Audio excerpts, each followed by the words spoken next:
Welcome to a fascinating journey behind the scenes of Guns N' Roses' iconic album Appetite for Destruction. You'll be amazed to discover what was the real story behind Guns N' Roses' classic songs and anthems like Paradise City, Welcome to the Jungle, Mr. Brownstone, Sweet Child of Mine, Rocket Queen, and more.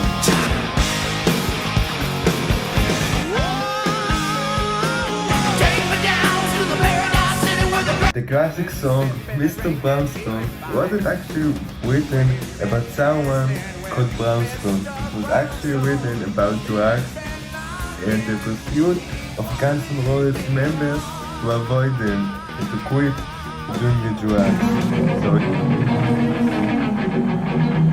So one time, Axl Rose and a friend of him were getting off a bus in New York.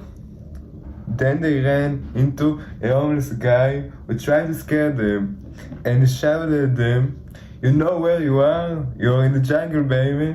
You're gonna die." Where you are? You're in the jungle, baby. You're gonna die. So later on time, Slash showed Axl a riff he wrote on a classic guitar. The riff was the riff of Welcome to the Jungle.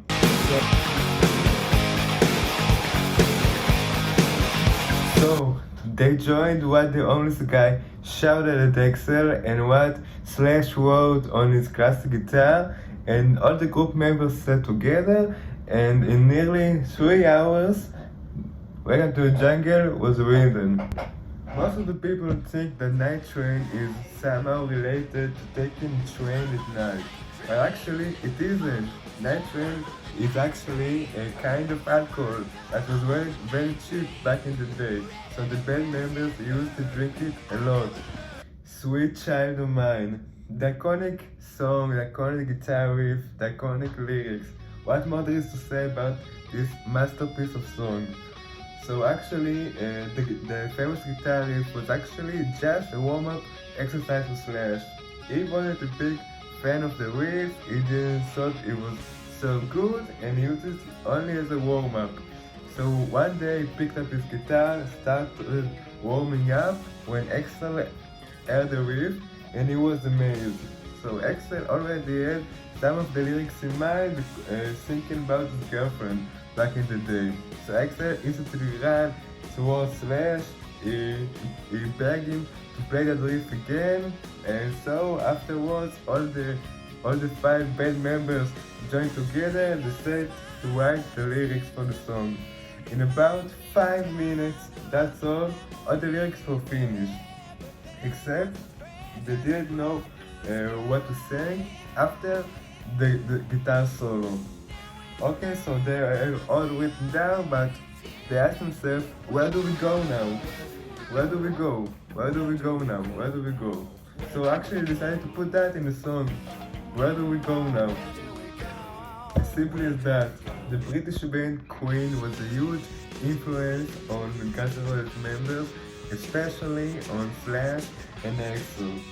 Brian May considered Slash to be one of the guitarists that influenced him the most. So, if you listen closely to the intro of Anything Goes and the intro of Queen's song Fight From the Inside from the record News of the World, you will find that the intro is quite similar and it's strongly influenced. Did you know that originally Paul Stanley offered himself to be the producer of the record? Check out what Duff had to say about that. And Paul Stanley came and saw us at Raji's. I got to give him that. Like, Raji's is a shithole, you know? And he came down, like, wow. It's Paul Stanley. We were just like a shithole place playing band at that point.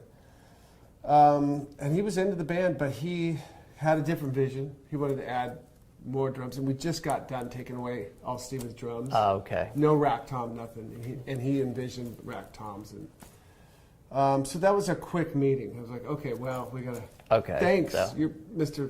Paul Stanley. Like, we thought it was cool to have a meeting with Paul Stanley. Sure. But we had a pretty clear vision of what our songs were, Sure. and what they weren't, and what they weren't supposed to be.